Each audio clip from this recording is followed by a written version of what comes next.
जैसे कि last episode में हमने देखा कि वो लड़की फिर से इनसे लड़ने आई थी और वो आइस एट्रीब्यूट वाले बंदे को ढूंढ रही थी जिसने उसको जमा दिया था। लेकिन यू हाउ स्काई ड्रीम के कहने पर अपनी ट्रियो आइडेंटिटी कि उसके अंदर स्काई ड्रीम है जिसकी पावर को वो यूज किया था वो नहीं बताता है। वो लड़की उन पर हमला करने के लिए उनके पास आ रही है और यू हाउ सीक्रेट वेपन्स का यूज करके उस पर हमला कर देता है, लेकिन उसकी फायर इतनी तेज है कि सीक्रेट वेपन उसका कुछ नहीं बिगाड़ पाते। यू हाउ फिर अपनी आइस का यूज करता है और उस लड़की को डिस्ट्रैक्ट कर देता है और फिर मौका पाकर वैंग डॉग यू हाउ को लेकर वहाँ से भागने लगता है। लेकिन वो लड़की अपने फिनिक्स का यूज करके उन दोनों को पकड़ लेती है, लेकिन उन दोनों में से किसी के पास उसे आइस एट्रीब्यूट नहीं मिलता। लड़की सोचने लगती है कि कल जो आइस एट्रीब्यूट था जिसने मुझे रोका क्या वो किसी और का था।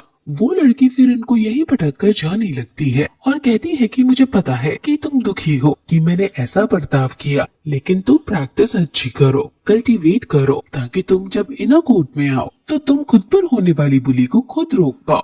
वैंग डॉग को इस लड़की पर गुस्सा आ रहा है, लेकिन यू हाउ उसको और झगड़ा ना करने को कहता है क्योंकि अभी उनके लिए फाइनल एग्जाम जो उनके चल रही हैं उनमें जीतना ज्यादा जरूरी है। अब अगले दिन वो 6 राउंड में जाते हैं अपने इवैल्यूएशन के और वो सभी का वेलकम करती है। इन दोनों का मुंह उतरा हुआ है और जी जियाओ पूछती है कि आखिर तुम्हें क्या हुआ, जिस पर यू हाउ उसे सच बताने की कोशिश करता है, लेकिन वैंग डॉग उसे रोक देता है और कहता है कि जस्ट एक छोटी सी प्रॉब्लम में हम चले गए थे और तुम बस एग्जाम पर ध्यान दो। वो तीनों फिर एग्जाम हॉल में जाने लगते हैं और अब पहले 5 राउंड्स में यू हाउ की टीम लगातार जीतती आई है और उन्होंने सबसे ज्यादा स्कोर किया है, इसलिए आज 6 राउंड में पहला मैच यू हाउ की टीम खेल रही है। उनका मैच दूसरी क्लास के साथ है और अब होस्ट इनके मुकाबले को शुरू कर देती है। ओपोनेंट की टीम में 2 ट्विंस हैं और इनका नाम लानसू और लैन ल्यूलू है और इनके लीडर का नाम हुआंग है। यू हाउ की टीम भी अपनी स्पिरिट बाहर निकाल लेती है और अब मैं इनकी टीम को शेक मॉन्स्टर ही बुलाऊंगी ताकि आपको समझने में आसानी हो।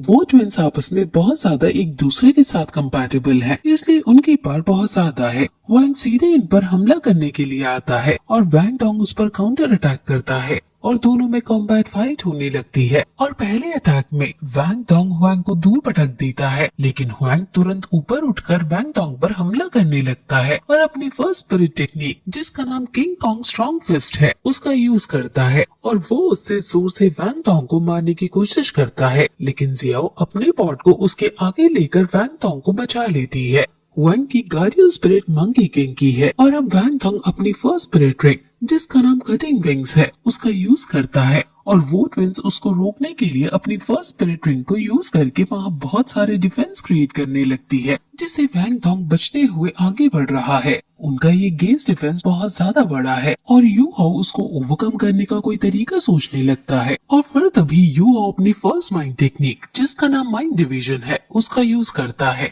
जिसमें वो वैंग डॉग के आसपास की चीजों को स्लो करने लगता है ताकि वो छोटे से छोटे चेंज को ऑब्जर्व फिर कर पाए। वैंग डॉग उन दोनों की गेज में फंसा है और साथ ही हुआंग भी उस पर हमला कर रहा है और वो अपनी सेकंड स्पिरिट टेक्निक जिसका नाम पावरफुल कैनन हैमर है उसका यूज करता है और उस पर आके गोले छोड़ने लगता है और लड़ते लड़ते वैंग डॉग यू हाउ की स्कोप से बाहर चला जाता है।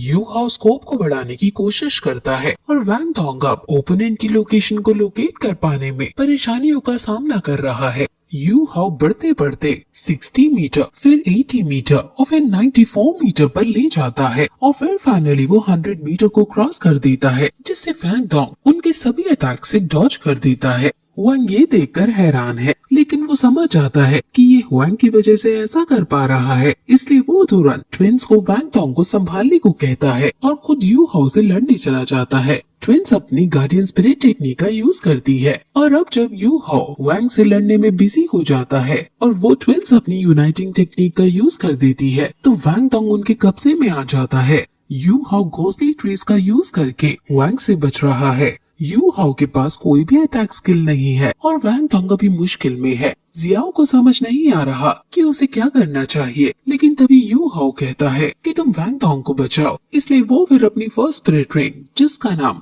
ओवन सरप्राइज है उसका यूज कर देती है और उसकी बार बहुत ज्यादा इंटेंस है जिसे टीचर्स वो भी देखकर हैरान है। इस बार से वो ट्विंस को रोकने की कोशिश करती है जिससे वहाँ बहुत ज्यादा इंटेंस सिचुएशन हो जाती है। यू हाउ को जल्दी से वैंग टोंग के पास जाना है और वो एक तरकीब सोचता है। वो तुरंत वैंग टोंग से उसकी सेकंड माइंड टेक्निक यूज करने को कहता है, जिस पर वैंग टोंग तुरंत सेकंड घोस्ट टेक्निक का यूज करता है जिसका नाम बटरफ्लाई लाइट है और यू हाउ भी तुरंत घोस्ट अटैक का यूज करता है जिससे ट्विंस का अटैक नलीफाई हो जाता है और वो दोनों गिर जाते हैं। यू हाउ ने जो ये अटैक किया ये सामने वाले ओपोनेंट को एकदम बहुत थोड़े समय के लिए चक्कर में डाल देता है और इससे ही ये दोनों ट्विंस टूट पाए हैं। टीचर्स वो ये देखकर हैरान है और सोचने लगती है कि आखिर इसकी ये माइंड स्किल इतनी पावरफुल कैसे है। वो एक सेकंड स्पिरिट टेक्निक का यूज करके फिर से यू हाउ पर हमला करने के लिए आता है और फिर यू हाउ अपने घोस्ट अटैक से उसका माइंड डिस्टर्ब करता है जिससे उसका निशाना छूट जाता है और फिर तभी जियाओ अपनी सेकंड स्पिरिट टेक्निक जिसका नाम सुप्रीम स्पिरिट स्टाइल है उसका यूज कर देती है जिससे हुएंग दूर जाकर गिरता है और अब यू हाउ की टीम जीत जाती है।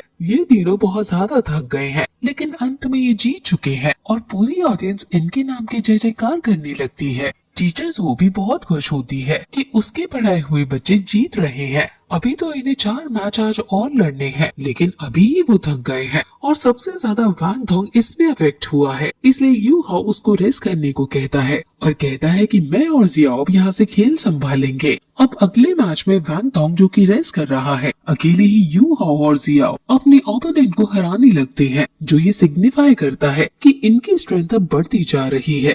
यू हाउ की टीम 7 मैच लगातार जीतती है और आगे भी मैच वो करते हैं और ये दोनों बहुत ज्यादा अब आपस में कंपैटिबल हो गए हैं और सभी को हराते जा रहे हैं। यू हाउ अब 8 मैचेस जीत जाती है लगातार और 9th मैच में आ जाती है। इसमें उन्हें वेपन्स का यूज करना अलाउ है इसलिए यू हाउ सीक्रेट वेपन का यूज करके फूड मास्टर को उसका फूड खाने से रोक देता है और ऐसे ही वो फिर 9th मैच भी जीत जाते हैं। सभी मैचेस में वैंग टोंग सिर्फ मेडिटेट करके खुद को हील कर रहा है और अब वैंग टोंग फाइनली इनको ज्वाइन कर लेता है और वैंग टोंग के आते ही ये फिर एक झटके में जीत जाते हैं। अब फाइनली यू हाउ 10 मैच लगातार जीत जाता है। अब जोन 33 का इन्हें चैंपियन बना दिया जाता है और ये बहुत ज्यादा खुश होते हैं। अब वापस ये जब अपने रूम में जाने लगते हैं तो सभी लोग इनको एक चैंपियन की तरह देखते हैं और इनका इवैल्यूएशन का फर्स्ट फेज फाइनली खत्म हो गया है। अब इनका सेकंड फेज स्टार्ट होगा और यू हाउ तो बहुत एक्साइटेड है लेकिन वैंग टोंग कुछ सोच में पड़ा हुआ है।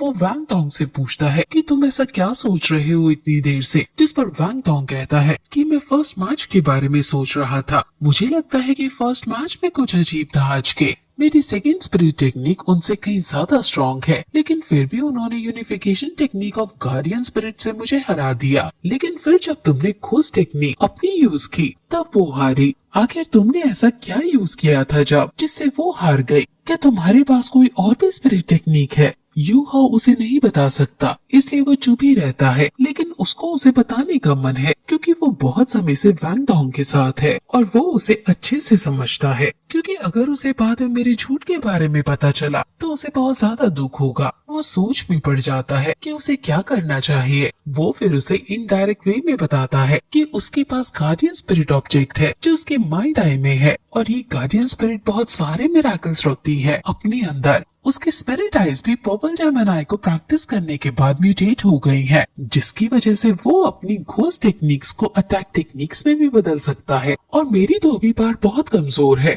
वो ट्विंस इसलिए हारी क्योंकि तुमने उन्हें पहले कमजोर कर दिया था। अब वैंग टोंग उनकी यूनिफिकेशन गार्डियन स्पिरिट के बारे में बात करता है। उनका यूनिफिकेशन बहुत ज्यादा स्ट्रॉन्ग है। जब 2 सोल मास्टर मिलते हैं तो उनकी पावर ऐड नहीं होती बल्कि और भी कंपोनेंट्स उसमें ऐड हो जाती हैं। यू हाउ कहता है कि काश हम दोनों भी यूनिफिकेशन टेक्निक यूज कर पाते लेकिन उसको यूज करने के लिए हाई कंपैटिबिलिटी चाहिए। अगर गार्डियन स्पिरिट भी परफेक्टली मैच हो गई तो ये और ज्यादा फायदा होता है। हम दोनों 3 महीने से एक साथ रह रहे हैं, क्या हमें भी साथ में यूनिफिकेशन ट्राई करना चाहिए? ये सुनकर वैंग टोंग थोड़ा चौंक सा जाता है और वो अजीब सा बिहेव करता है कि हाँ हम कर सकते हैं, आखिर भाई जैसे हैं हम। यू हाउ कहता है कि बिल्कुल, जैसे वो 2 सिस्टर्स थी ऐसे ही हम 2 भाई हैं। हम बिल्कुल यूनिफिकेशन में फिट बैठेंगे। वैंग डोंग इसमें हिचकिचा रहा है, लेकिन वो शर्माते हुए कहता है कि जब हम पहली बार मिले मुझे हम दोनों की ब्रेथ सेम लगी, यानी हम परफेक्ट फिट हो सकते हैं।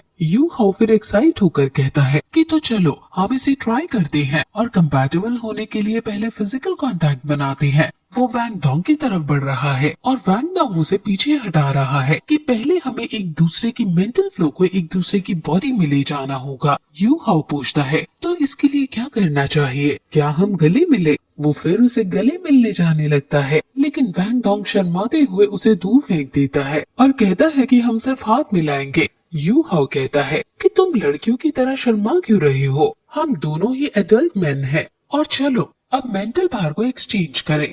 वो हाथ मिलाकर अब मेंटल पावर को एक्सचेंज करने लगते हैं और फिर ये एपिसोड यही खत्म हो जाता है।